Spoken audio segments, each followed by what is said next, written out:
दोस्तों नमस्कार। मैं नाथ सुनांचली कथा कहानी और उपन्यास के इस अंक के साथ पुनः हाजिर हूँ।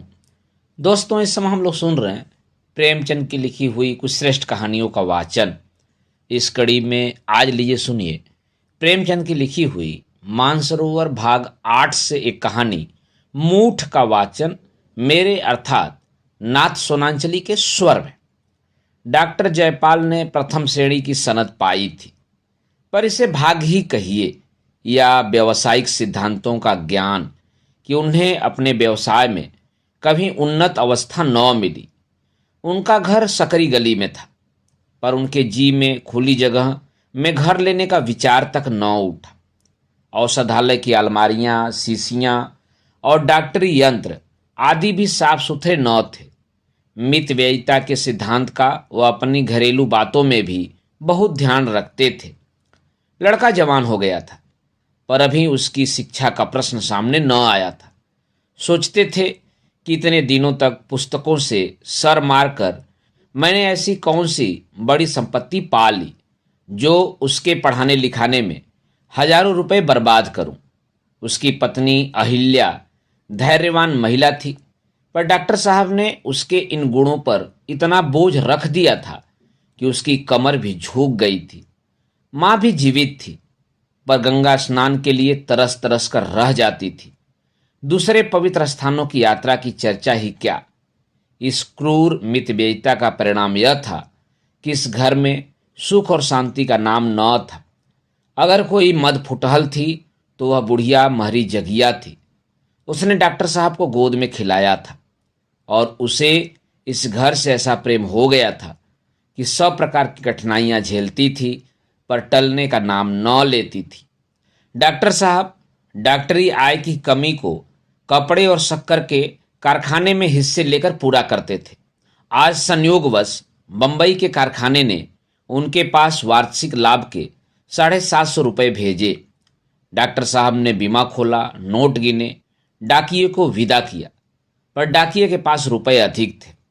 बोझ से दबा जाता था। बोला, हुजूर रुपए ले लें और मुझे नोट दे दें तो बड़ा एहसान हो जाए, बोझ हल्का हो जाए। डॉक्टर साहब डाकियों को प्रसन्न रखा करते थे, उन्हें मुफ्त दवाइयाँ दिया करते थे। सोचा कि हाँ, मुझे बैंक जाने के लिए तागा मंगाना ही पड़ेगा, क्यों न बिन कौड़ी के उपकार वाले सिद्धांत से काम लूं। रुपए गिनकर एक थैली में रख दिए और सोच ही रहे थे कि चलूं, उन्हें बैंक में रखता हूं कि एक रोगी ने बुला भेजा।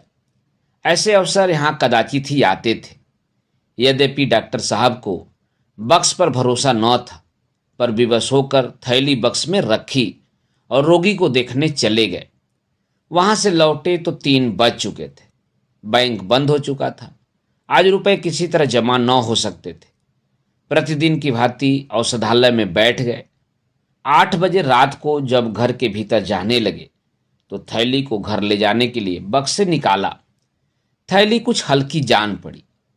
तत्काल उसे दवाइयों के तराजू पर तौला। होश उड़ गए। पूरे 500 रुपये कम थे। विश्वास न हुआ। थैली खोलकर रुपए गिने, 500 रुपये कम निकले। विक्षिप्त अधीरता के साथ बक्स के दूसरे खानों को टटोला, परंतु व्यर्थ। निराश होकर एक कुर्सी पर बैठ गए और स्मरण शक्ति को एकत्र करने के लिए आंखें बंद कर दी और सोचने लगे, मैंने रुपए कहीं अलग तो नहीं रखे, डाकिये ने रुपए कम तो नहीं दिए, मैंने गिनने में भूल तो नहीं की। मैंने 25-25 रुपए की गड्डियां लगाई थी, पूरी 30 गड्डियां थी। खूब याद है। मैंने एक एक गड्डी गिनकर थैली में रखी। स्मरण शक्ति मुझे धोखा नहीं दे रही है, सब मुझे ठीक ठीक याद है। बक्स का ताला भी बंद कर दिया था, किंतु वो अब समझ में आ गया। कुंजी मेज पर ही छोड़ दी। जल्दी के मारे उसे जेब में रखना भूल गया। वह अभी तक मेज पर पड़ी है। बस यही बात है, कुंजी जेब में डालने की याद ही नहीं रही। परंतु ले कौन गया? बाहर दरवाजे बंद थे। घर में धरे रुपए पैसे कोई छूता नहीं। आज तक कभी ऐसा अवसर नहीं आया। अवश्य यह किसी बाहरी आदमी का काम है।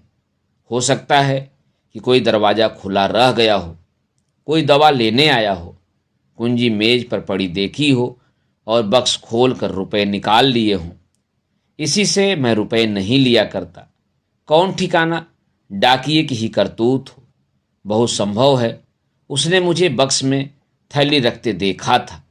रुपए जमा हो जाते तो मेरे पास पूरे 1000 रुपए हो जाते। ब्याज जोड़ने में सरलता होती। क्या करूं?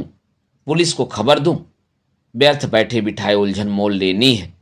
टोले भर के आदमियों की दरवाजे पर भीड़ होगी। 10-5 आदमियों को गालियां खानी पड़ेगी और फल कुछ नहीं। तो क्या धीरज धर कर बैठा रहूं? कैसे धीरज धरूं? यह कोई सेत मेत मिला धन तो था नहीं।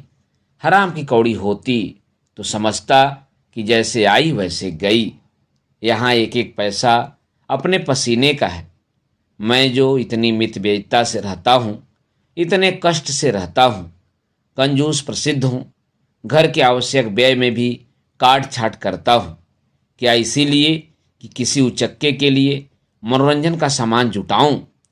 मुझे रेशम से घृणा नहीं। न मेवे ही अरुचिकर हैं, न अजीर्ण का रोग है कि मलाई खाऊं और अपच हो जाए। न आंखों में दृष्टि कम है कि थिएटर और सिनेमा का आनंद न उठा सकूं। मैं सब ओर से अपने मन को मारे रहता हूं, इसीलिए तो कि मेरे पास 4 पैसे हो जाए, काम पड़ने पर किसी के आगे हाथ फैलाना न पड़े, कुछ जायदाद ले सकूं और नहीं तो अच्छा घर ही बनवा लूं। पर इस मन मारने का यह फल, गाढ़े परिश्रम के रुपए लूट जाएं। अन्याय है कि मैं यूं दिन दहाड़े लूट जाऊं और उस दुष्ट का बाल भी टेढ़ा न हो। उसके घर दिवाली हो रही होगी, आनंद मनाया जा रहा होगा, सब के सब बगले बजा रहे होंगे।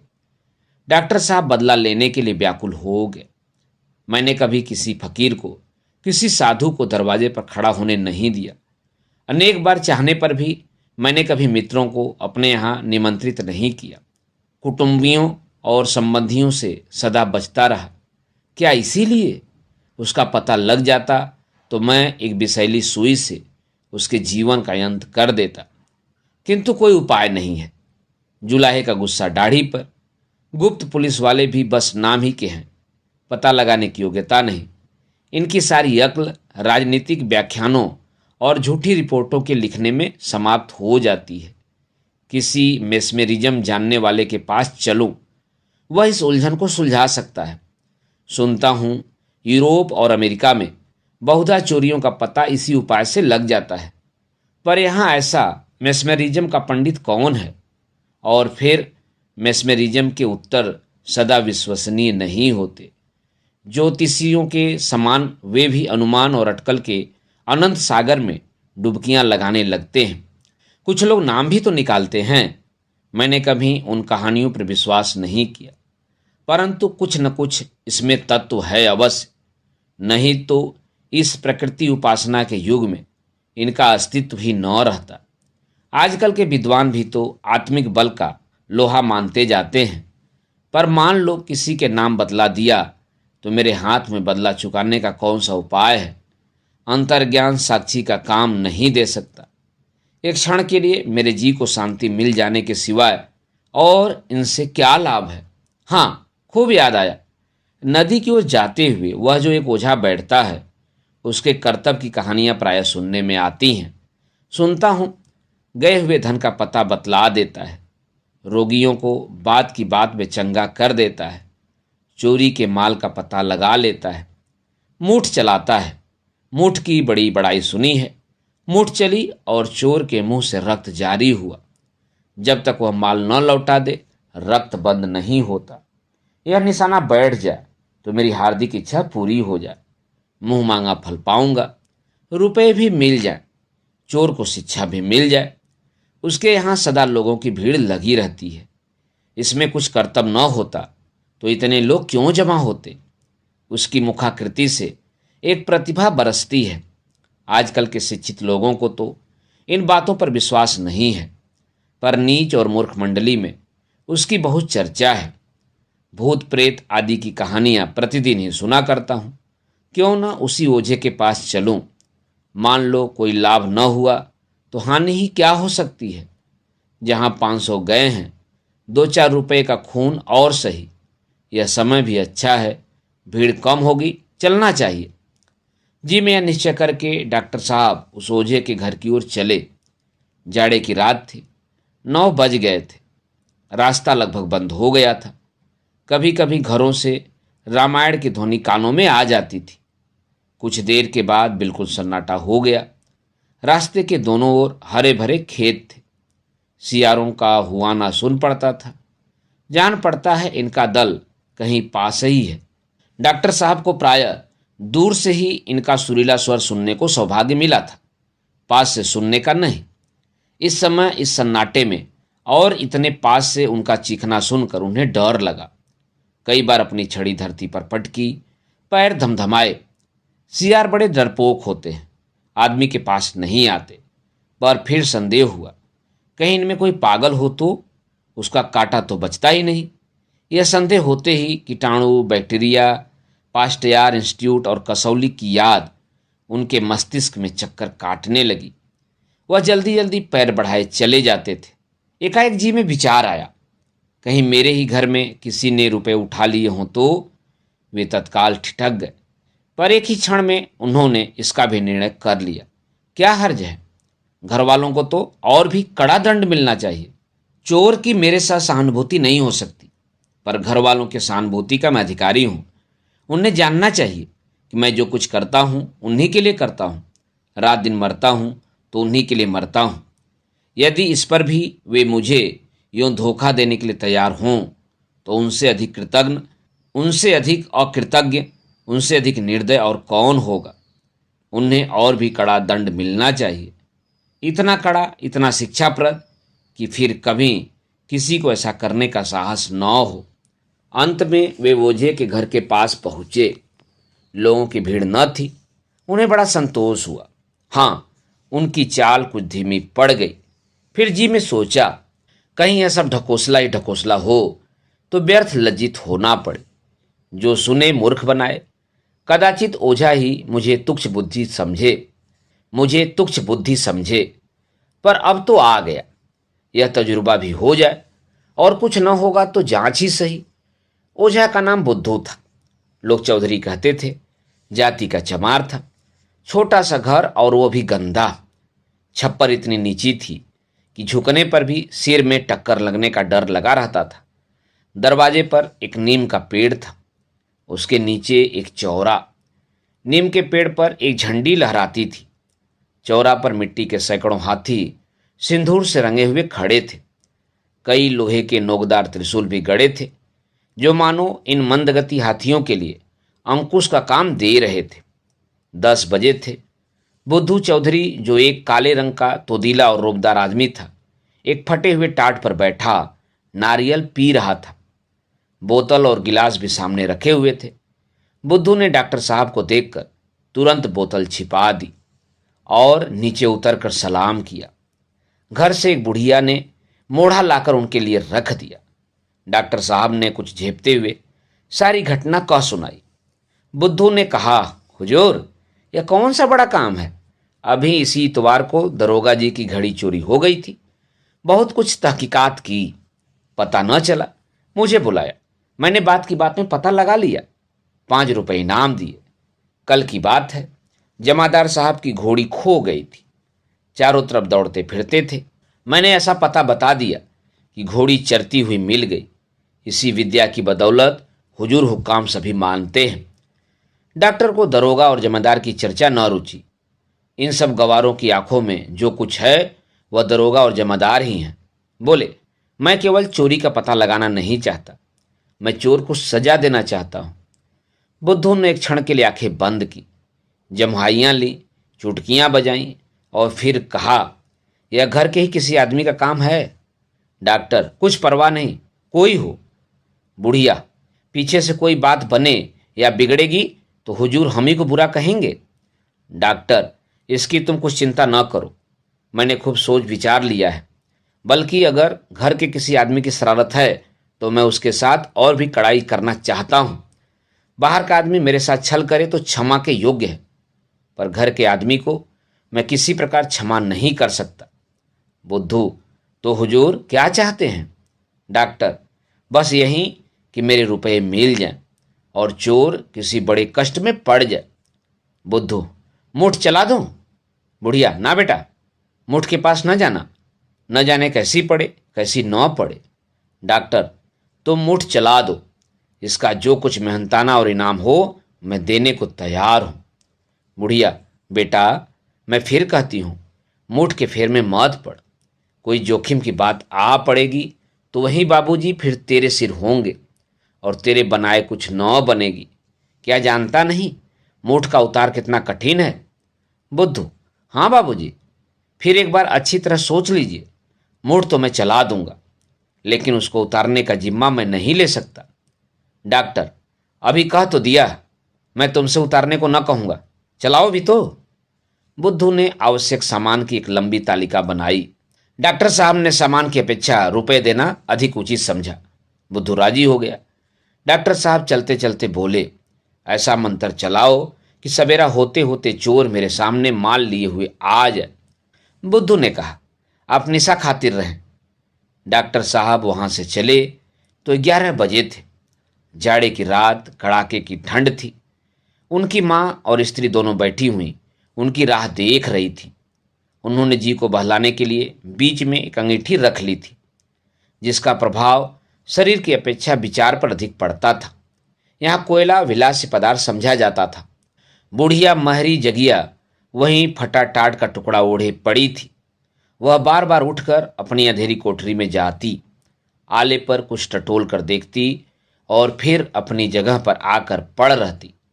बार बार पूछती, कितनी रात गई होगी। जरा भी खटका होता तो चौंक पड़ती और चिंतित दृष्टि से इधर उधर देखने लगती। आज डॉक्टर साहब ने नियम के प्रतिकूल क्यों इतनी देर लगाई, इसका सबको आश्चर्य था। ऐसे अवसर बहुत कम आते थे कि उन्हें रोगियों को देखने के लिए रात को जाना पड़ता हो। यदि कुछ लोग उनकी डॉक्टरी के कायल भी थे तो वे रात को उस गली में आने का साहस न करते थे। सभा सोसाइटियों में जाने को उन्हें रुचि न थी। मित्रों से भी उनका मेलजोल न था। माँ ने कहा, जाने कहाँ चला गया, खाना बिल्कुल पानी हो गया। अहिल्या, आदमी जाता है तो कह जाता है, आधी रात से ऊपर हो गई। माँ, कोई ऐसी अटक हो गई होगी, नहीं तो वह कब घर से बाहर निकलता है। अहिल्या, मैं तो अब सोने जाती हूँ, उनका जब जी चाहे आए, कोई सारी रात बैठा पहरा देगा। यही बातें हो रही थी कि डॉक्टर साहब घर आ पहुंचे। अहिल्या संभल बैठी। जगिया उठकर खड़ी हो गई और उनकी ओर सहमी हुई आंखों से ताकने लगी। माँ ने पूछा, आज कहाँ इतनी देर लगा दी? डॉक्टर, तुम लोग तो सुख से बैठी हो ना, हमें देर हो गई, इसकी तुम्हें क्या चिंता। जाओ सुख से सो। इन ऊपरी दिखावटी बातों से मैं धोखे में नहीं आता। अवसर पाओ तो गला काट लो, इस पर चली हो बात बनाने। माँ ने दुखी होकर कहा, बेटा, ऐसा जी दुखाने वाली बातें क्यों करते हो? घर में तुम्हारी कौन बैरी है जो तुम्हारा बुरा चेतेगा? डॉक्टर, मैं किसी को अपना मित्र नहीं समझता, सभी मेरे बैरी हैं, मेरे प्राणों के ग्राहक हैं। नहीं तो क्या आंख ओझल होते ही मेरी मेज से 500 रुपये उड़ जाते। दरवाजे बाहर से बंद थे, कोई गैर आया नहीं, रुपए रखते ही उड़ गए। जो लोग इस तरह मेरा गला काटने पर उतारू हूं, उन्हें क्यों कर अपना समझूं। मैंने खूब पता लगा लिया है। अभी एक ओझे के पास से चला आ रहा हूं, उसने साफ कह दिया कि घर के ही किसी आदमी का काम है। अच्छी बात है, जैसी करनी वैसी भरनी। मैं भी बता दूंगा कि मैं अपने बैरियों का शुभचिंतक नहीं हूं। यदि बाहर का आदमी होता तो कदाचित मैं जाने भी देता, पर जब घर के आदमी, जिनके लिए रात दिन चक्की पीसता हूं, मेरे लिए ऐसा छल करें तो वे इसी योग्य हैं कि उनके साथ जरा भी रियायत न की जाए। देखना सवेरे तक चोर की क्या दशा होती है। मैंने ओझे से मुठ चलाने को कह दिया है। मुठ चली और उधर चोर के प्राण संकट में पड़े। जगिया घबराकर बोली, भैया, मुठ में जान जोखम है। डॉक्टर, चोर की यही सजा है। जगिया, किस ओझे ने चलाया है? डॉक्टर, बुद्धू चौधरी ने। जगिया, अरे राम, उसकी मुठ का तो उतार ही नहीं। डॉक्टर अपने कमरे में चले गए तो माँ ने कहा, सुम का धन शैतान खाता है। 500 रुपया कोई मुंह मारकर ले गया, इतने में तो मेरे सातों धाम हो जाते। अहिल्या बोली, कंगन के लिए बरसों से झीक रही हूं। अच्छा हुआ मेरी आह पड़ी है। माँ, भला घर में उसके रुपए कौन लेगा? अहिल्या, किवाड़ खुले होंगे, कोई बाहरी आदमी उड़ा ले गया होगा। माँ, उसको विश्वास क्यों कर आ गया कि घर के ही किसी आदमी ने रुपए चुराए हैं? अहिल्या, रुपए का लोभ आदमी को शक्की बना देता है। रात को 1 बजा था। डॉक्टर जयपाल भयानक स्वप्न देख रहे थे। एकाएक अहिल्या ने आकर कहा, जरा चलकर देखिए जगिया का क्या हाल हो रहा है। जान पड़ता है जीभ ऐंठ गई, कुछ बोलती ही नहीं, आंखें पथरा गई हैं। डॉक्टर चौंक कर उठ बैठे। एक क्षण तक इधर उधर ताकते रहे, मानो सोच रहे थे यह भी स्वप्न तो नहीं। तब बोले, क्या कहा? जगिया को क्या हो गया? अहिल्या ने फिर जगिया का हाल कहा। डॉक्टर के मुख पर हल्की सी मुस्कुराहट दौड़ गई। बोले, चोर पकड़ा गया। मूठ ने अपना काम किया। अहिल्या, और जो घर के ही किसी आदमी ने ले लिए होते तो? डॉक्टर, तो उसकी भी यही दशा होती, सदा के लिए सीख जाता। अहिल्या, 500 रुपए के पीछे प्राण ले लेते? डॉक्टर, 500 रुपए के लिए नहीं, आवश्यकता पड़े तो 5,000 खर्च कर सकता हूं, केवल छल कपट का दंड देने के लिए। अहिल्या, बड़े निर्दयी हो। डॉक्टर, तुम्हें सिर से पैर तक सोने से लाद दूं तो मुझे भलाई का पुतला समझने लगो। क्यों? खेद है कि मैं तुमसे यह सनद नहीं ले सकता। यह कहते हुए वह जगिया की कोठरी में गए। उनकी हालत उससे कहीं अधिक खराब थी जो अहिल्या ने बताई थी। मुख पर मुर्दनी छाई हुई थी, हाथ पैर अकड़ गए थे, नाड़ी का पता न था। उसकी माँ उसे होश में लाने के लिए बार बार उसके मुख पर पानी के छींटे दे रही थी। डॉक्टर ने हालत देखी तो होश उड़ गए। उन्हें अपने उपाय की सफलता पर प्रसन्न होना चाहिए था। जगिया ने रुपए चुराए, इसके लिए अब अधिक प्रमाण की आवश्यकता न थी, परंतु मूठ इतनी जल्दी प्रभाव डालने वाली और घातक वस्तु है, इसका उन्हें अनुमान भी न था। वे चोर को एड़ियां रगड़ते, पीड़ा से कराहते और तड़पते देखना चाहते थे। बदला लेने की इच्छा आशातीत सफल हो रही थी, परंतु वहां नमक की अधिकता थी जो कौर को मुंह के भीतर धंसने नहीं देती। यह दुखमय दृश्य देखकर प्रसन्न होने के बदले उनके हृदय पर चोट लगी। रोब में हम अपनी निर्दयता और कठोरता का भ्रम मूलक अनुमान कर लिया करते हैं। प्रत्यक्ष घटना विचार से कहीं अधिक प्रभावशालिनी होती है। रणस्थल का विचार कितना कवित्वमय है, युद्धावेश का काव्य कितनी गर्मी उत्पन्न करने वाला है, परंतु कुचले हुए शव के कटे हुए अंग प्रत्यंग देखकर कौन मनुष्य है जिसे रोमांच न हो आवे। दया मनुष्य का स्वाभाविक गुण है। इसके अतिरिक्त इसका उन्हें अनुमान न था कि जगिया जैसी दुर्बल आत्मा मेरे रोष पर बलिदान होगी। वह समझते थे मेरे बदले का वार किसी सजीव मनुष्य पर होगा। यहाँ तक कि वे अपनी स्त्री और लड़के को भी इस वार के योग्य समझते थे। पर मरे को मारना, कुचले को कुचलना, उन्हें अपना प्रतिघात मर्यादा के विपरीत जान पड़ा। जगिया का यह काम क्षमा के योग्य था। जिसे रोटियों के लाले हों, कपड़े को तरसे, जिसकी आकांक्षा का भवन सदा अंधकारमय हो रहा हो, जिसकी इच्छाएं कभी पूरी न हुई हों, उसकी नीयत बिगड़ जाए तो आश्चर्य की बात नहीं। वे तत्काल औषधालय में गए। होश में लाने की जो अच्छी से अच्छी औषधियाँ थीं, उनको मिलाकर एक मिश्रित नई औषधि बना लाए। जगिया के गले में उतार दी। कुछ लाभ न हुआ। तब विद्युत यंत्र ले आए और उसकी सहायता से जगिया को होश में लाने का यत्न करने लगे। थोड़ी ही देर में जगिया की आंखें खुल गईं। उसने सहमी हुई दृष्टि से डॉक्टर को देखा, जैसे लड़का अपने अध्यापक की छड़ी की ओर देखता है, और उखड़े हुए स्वर में बोली, हाय राम, कलेजा फूका जाता है। अपने रुपए ले ले, आले पर एक हांडी है, उसी में रखे हुए हैं। मुझे अंगारों से मत जला। मैंने तो यह रुपए तीर्थ करने के लिए चुराए थे। क्या तुझे तरस नहीं आता? मुट्ठी भर रुपयों के लिए मुझे आग में जला रहा है। मैं तुझे ऐसा काला न समझती थी। हाय राम। यह कहते कहते वह फिर मूर्छित हो गई। नाड़ी बंद हो गई। ओठ नीले पड़ गए। शरीर के अंगों में खिंचाव होने लगा। डॉक्टर ने दीन भाव से अहिल्या की ओर देखा और बोले, मैं तो अपने सारे उपाय कर चुका। अब इसे होश में लाना मेरी सामर्थ्य के बाहर है। मैं क्या जानता था कि यह अभागी मूठ इतनी घातक होती है। कहीं इसकी जान पर बन गई तो जीवन भर पछताना पड़ेगा। आत्मा की ठोकरों से कभी छुटकारा न मिलेगा। क्या करूं, बुद्धि कुछ काम नहीं करती। अहिल्या, सिविल सर्जन को बुलाओ, कदाचित वह कोई अच्छी दवा दे दे। किसी को जानबूझकर आग में ढकेलना ठीक नहीं।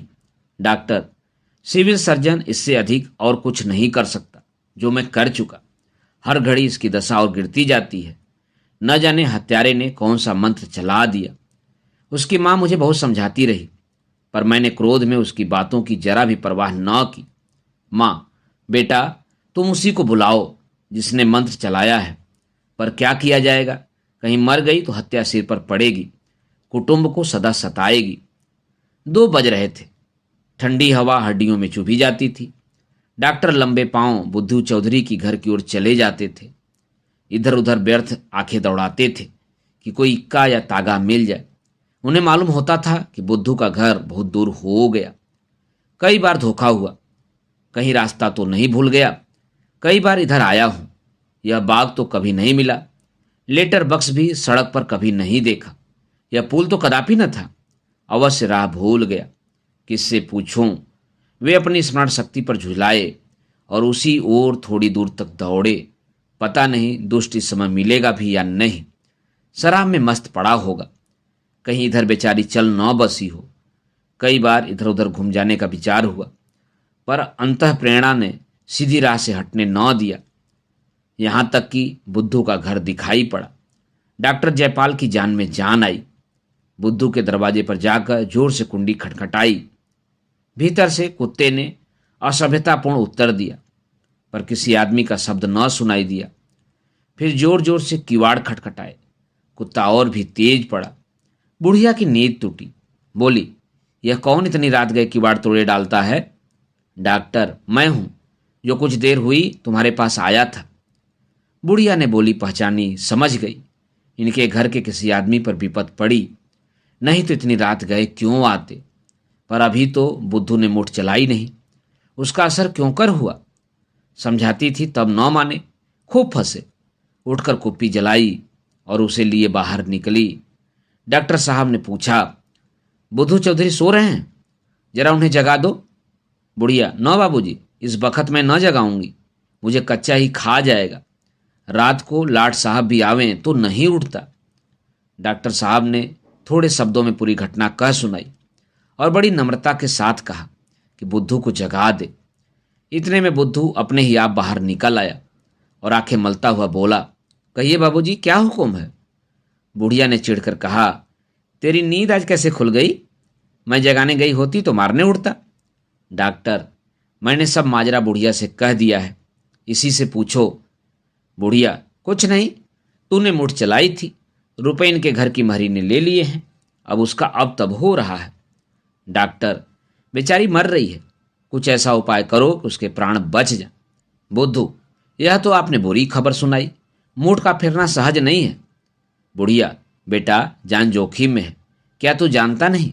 कहीं उल्टे फिरने वाले पर ही पड़े तो जान बचना ही कठिन हो जाए। डॉक्टर, अब उसकी जान तुम्हारे ही बचाए बचेगी, इतना धर्म करो। बुढ़िया, दूसरे की जान की खातिर कोई अपनी जान गड्ढे में डालेगा? डॉक्टर, तुम रात दिन यही काम करते हो, तुम उसके दाव घात सब जानते हो, मार भी सकते हो, जिला भी सकते हो। मेरा तो इन बातों पर बिल्कुल विश्वास ही न था, लेकिन तुम्हारा कमाल देखकर दंग रह गया। तुम्हारे हाथों कितने ही आदमियों का भला होता है, उस गरीब बुढ़िया पर दया करो। बुद्धू कुछ पसीजा, पर उसकी मां मामलेदारी में उससे कहीं अधिक चतुर थी। डरी कहीं यह नरम होकर मामला बिगाड़ न दे। उसने बुद्धू को कुछ कहने का अवसर न दिया। बोली, यह तो सब ठीक है, पर हमारे भी बाल बच्चे हैं, न जाने कैसी पड़े कैसी न पड़े, वह हमारे सिर आवेगी ना। आप तो अपना काम निकाल कर अलग हो जाएंगे, मुठ फेरना हंसी नहीं है। बुद्धू, हाँ बाबूजी, काम बड़े जोखिम का है। डॉक्टर, काम जोखिम का है, जो मुफ्त तो नहीं करवाना चाहता।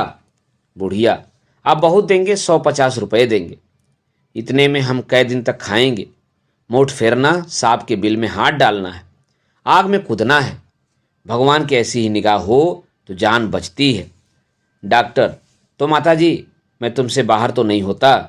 जो कुछ तुम्हारी मर्जी हो वह कहो। मुझे तो उस गरीब की जान बचानी है। यहाँ बातों में देर हो रही है, वहाँ मालूम नहीं उसका क्या हाल होगा। बुढ़िया, देर तो आप ही कर रहे हैं। आप बात पक्की कर दें तो यह आपके साथ चला जाए।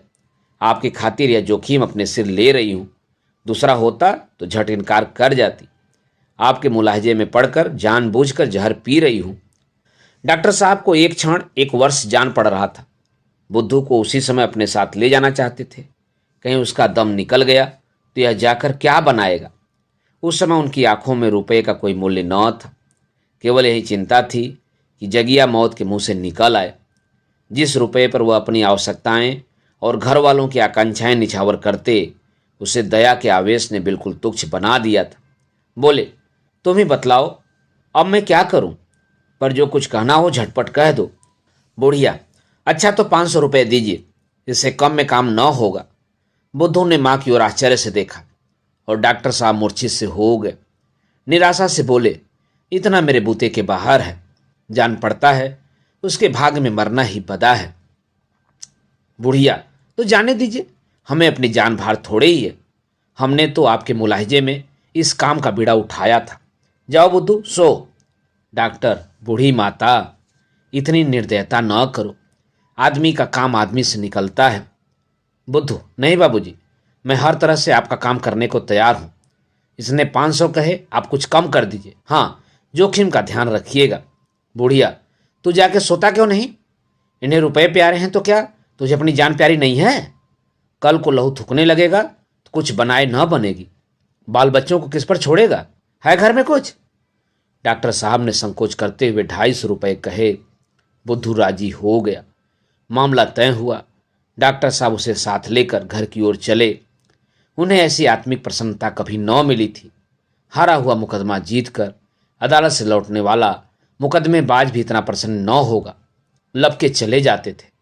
बुद्धू से बार बार तेज चलने को कहते। घर पहुंचे तो जगिया को बिल्कुल मरने के निकट पाया। जान पड़ता था यही सांस अंतिम सांस है। उनकी माँ और स्त्री दोनों आंसू भरे निराश बैठी थी। बुद्धू को दोनों ने विनम्र दृष्टि से देखा। डॉक्टर साहब के आंसू भी न रुक सके। जगिया की ओर झुके तो आंसू की बूंदें उसके मुरझाए हुए पीले मुख पर टपक पड़ी। स्थिति ने बुद्धू को सजग कर दिया। बुढ़िया के देह पर हाथ रखते हुए बोला, बाबूजी, अब मेरा किया कुछ नहीं हो सकता। यह दम तोड़ रही है। डॉक्टर साहब ने गिड़गिड़ा कर कहा, नहीं चौधरी, ईश्वर के नाम पर अपना मंत्र चलाओ। इसकी जान बच गई तो सदा के लिए मैं तुम्हारा गुलाम बना रहूंगा।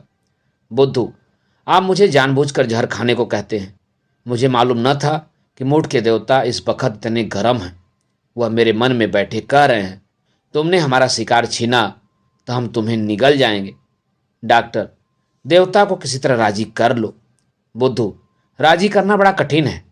500 रुपये दीजिए तो इसकी जान बचे। उतारने के लिए बड़े बड़े जतन करने पड़ेंगे। डॉक्टर, 500 रुपये दे दूं तो इसकी जान बचा दोगे? बुद्धू, हाँ, शर्त बंद कर। डॉक्टर साहब बिजली की तरह लपक कर अपने कमरे में आ गए और 500 रुपयों की थैली लाकर बुद्धू के सामने रख दी। बुद्धू ने विजय की दृष्टि से थैली की ओर देखा, फिर जगिया का सर अपनी गोद में रखकर उस पर हाथ फेरने लगा। कुछ बुदबुदाकर छू छू करता जाता था। एक क्षण में उसकी सूरत डरावनी हो गई। लपटे से निकलने लगी। बार बार अंगड़ाइयां लेने लगा। इसी दशा में एक बेसुरा गाना आरंभ किया, पर हाथ जगिया के सर पर ही था। अंत में कोई आध घंटा बीतने पर जगिया ने आंखें खोल दी, जैसे बुझते हुए दिए में तेल पड़ जाए। धीरे धीरे उसकी अवस्था सुधरने लगी। उधर कौवे की बोली सुनाई दी। जगिया एक अंगड़ाई लेकर उठ बैठी। 7 बजे थे। जगिया मीठी नींद सो रही थी। उसकी आकृति निरोग थी। बुद्धू रुपयों की थैली लेकर अभी गया था। डॉक्टर साहब की मां ने कहा, बात की बात में 500 रुपये मार ले गया। डॉक्टर, यह क्यों नहीं कहती कि एक मुर्दे को जिला गया? क्या उसके प्राण का मूल्य इतना भी नहीं है? मां, देखो, आले पर 500 रुपये हैं या नहीं? डॉक्टर, नहीं, उन रुपयों में हाथ मत लगाना। उन्हें वहीं पड़े रहने दो। उसने तीरथ करने के वास्ते लिए थे, यह उसी के काम में लगेंगे। मां, यह सब रुपए उसी के भाग के थे। डॉक्टर, उसके भाग के तो 500 ही थे, बाकी मेरे भाग के थे। उनकी बदौलत मुझे ऐसी शिक्षा मिली जो उम्र भर न भूलेगी। तो मुझे अब आवश्यक कामों में मुट्ठी बंद करते हुए न पाओगी। दोस्तों, अभी आप सुन रहे थे प्रेमचंद की लिखी हुई मानसरोवर भाग 8 से कहानी मूठ का वाचन मेरे अर्थात नाथ सोनांचली के स्वर में। दोस्तों, और भी किस्से, कहानी और उपन्यास सुनने के लिए आप मेरे साथ कथा, कहानी और उपन्यास के साथ जुड़े रहें। धन्यवाद। नमस्कार।